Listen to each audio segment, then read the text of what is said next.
अखिलेश यादव, ममता बनर्जी, लालू प्रसाद यादव, राहुल गांधी, श्रीमती प्रियंका गांधी, श्रीमती सोनिया गांधी, ममता बनर्जी, इनमें से किसी ने ये नहीं कहा कि आज आत्मा प्रसन्न हुई ये दृश्य देखकर कि रामलला के दिव्य नव्य भव्य मंदिर के शिखर पर भगवा लहरा रहा है। वो कोई अयोध्या नहीं बनाएंगे, नया प्लाट खरीद के कुछ अपना करेंगे क्या?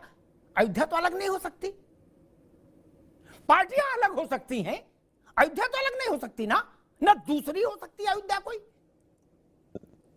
इतना भी आत्मीयता नहीं बची, इतना भी लगाव नहीं बचा अयोध्या से कि औपचारिक तौर पर बराए नाम ही सही 4 लाइन टाइप कर देते। दिन भर जाने कितने ट्वीट खड़खड़ाते हो आप लोग, अल्ले बल्ले कहां कहां के। नहीं, आज मैं सबको तलाशता रहा कि शायद कोई बड़ा चेहरा कुछ अच्छी बात बोले, क्योंकि आप लोग कहते थे राम कोई बीजेपी की है, राम तो हमारे उनसे ज्यादा है।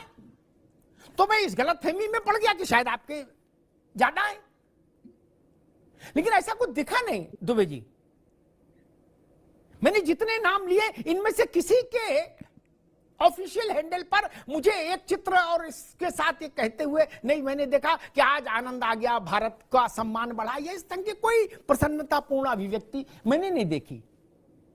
दुबे जी, क्यों इसके पीछे वजह?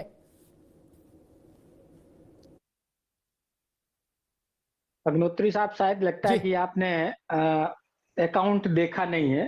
कल ही मेरे राष्ट्रीय अध्यक्ष ने एक संदेश छोड़ा है, और वो संदेश छोड़ने के साथ ही मेरे सभी पैनलिस्टों को वो संदेश फॉरवर्ड भी किया गया है भगवान राम के बारे में, मंदिर के बारे में।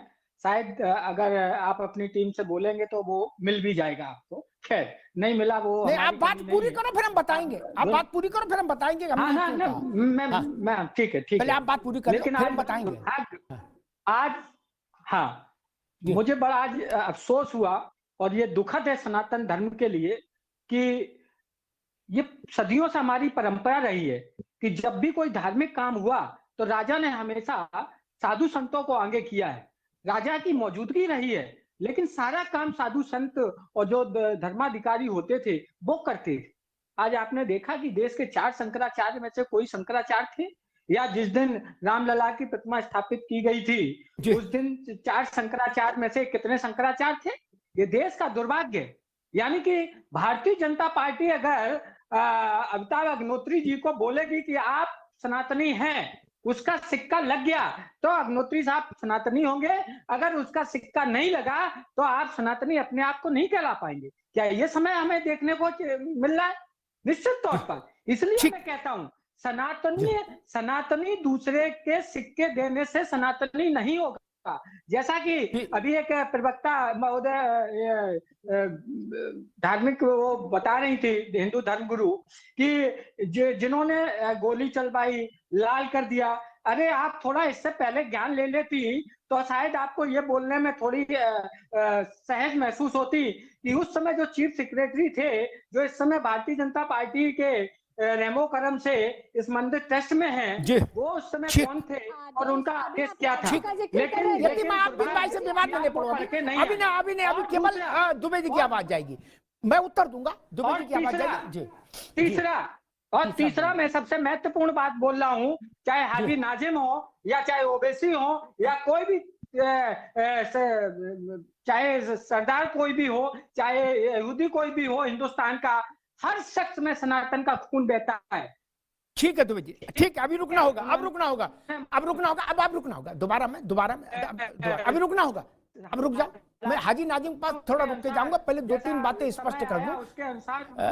दुबे जी अब रुक जाओ, अरे रुक जाओ भाई, अब आवाज रोक दीजिए इनकी।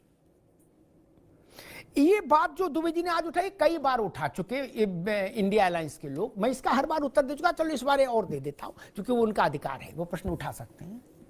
नपेंद्र मिश्रा की चर्चा कर रहे हैं, अयोध्या में गोली चलाई जाएगी कि नहीं चलाई जाएगी, नपेंद्र मिश्रा छोड़ो, दुनिया का कोई ब्यूरोक्रेट नहीं तय कर सकता था, सिर्फ और सिर्फ मुख्यमंत्री तय करता है। अयोध्या में गोली नहीं चलेगी, ये फैसला कल्याण सिंह ने किया था, बाबुओं ने नहीं। और अयोध्या में गोली चलेगी, ये भी फैसला बाबू नहीं कर सकते थे। अब हमको बता रहे हो सरकार कैसी चलती है, हमको 40 साल हो गए सरकार चलती देखते हुए। जरा कितने मुख्यमंत्री आए और चले गए। बाबू के ऊपर ठीक ना फोड़ोगे। और शायद दुबे जी मेरे मित्र हैं, लेकिन वो कई बार गुलाबी ठंड पड़ना शुरू हो गई, स्मरण थोड़ा गड़बड़ भी हो जाता है। अपर्णा लड़ रही थी चुनाव लखनऊ में, तब अलग नहीं हुई थी अपर्णा यादव। नेताजी गए, इसीलिए मैं कहता हूं मैं विचित्र आदमी हूं, मुझसे ना उलझो महाराज। नेताजी गए, अब मैं ऐसे मोड़ पर ले जा छोड़ दूंगा कि जहां फिर आपके लिए कुछ बचेगा ही नहीं। नेताजी ने माइक लिया, नाजिम साहब आप भी सुन लो, और प्रशांत पटेल आप भी सुन लो, आगे काम आएगा ये विषय, क्योंकि ऐसे सवाल उठेंगे। नेताजी ने माइक लिया और कहा हमने अयोध्या में गोली चलवाई, हमने चलवाई गोली, मुसलमानों के लिए चलवाई गोली। और ये बात मुसलमानों को याद रखनी चाहिए। नेताजी से उन्होंने ये नहीं कहा नपेंद्र मिश्रा ने चलवाई, क्या कहा? हमने चलवाई। और हमने अखिलेश से कहा कि हर थाने में 30% मुसलमान रखो, हमने कहा अखिलेश से। माइक पर रिकॉर्डिंग है, बात खत्म हो गई, पंचम अध्याय खत्म हो गया, पंजीरी लो घर जाओ, ठीक, पंचामृत हाथ में ले लो, पीते हुए घर जाओ, हो गया खत्म। अब दोबारा कभी मत कहना कि बाबू कौन है भाजपा के साथ, छोड़ दो। और एक बात कह दूं, राष्ट्रीय अध्यक्ष ने जो ट्वीट की मैंने सब पढ़े। आज अयोध्या के राम मंदिर के शिखर पर भारत की सनातनी सभ्यता का जय घोष हुआ, भगवा फहराया। अखिलेश जी ने उस भगवा ध्वज, धर्म ध्वजा के स्वागत में वक्तव्य दिया? नहीं। राहुल जी ने दिया? नहीं। ममता जी ने दिया? नहीं। प्रियंका जी ने दिया? नहीं। खड़गे जी ने दिया? नहीं। लालू जी ने दिया? जी। तेजस्वी ने दिया? नहीं। दुनिया कहानी कहां पढ़ रहे हो महाराज? क्यों नहीं दिया, मेरा प्रश्न ये है। मैंने हाजी नाजिम से तो, ओवैसी से तो हमने अपेक्षा नहीं की, लेकिन जो हिंदू हैं और जो छाती पीटते रहे कि हमसे ज्यादा राम भाजपा के कैसे हो जाएंगे, हमसे ज्यादा अयोध्या भाजपा कैसे हो जाएगी, वो आज बिल में छुप गए। छाती पर सांप लौट गया क्या?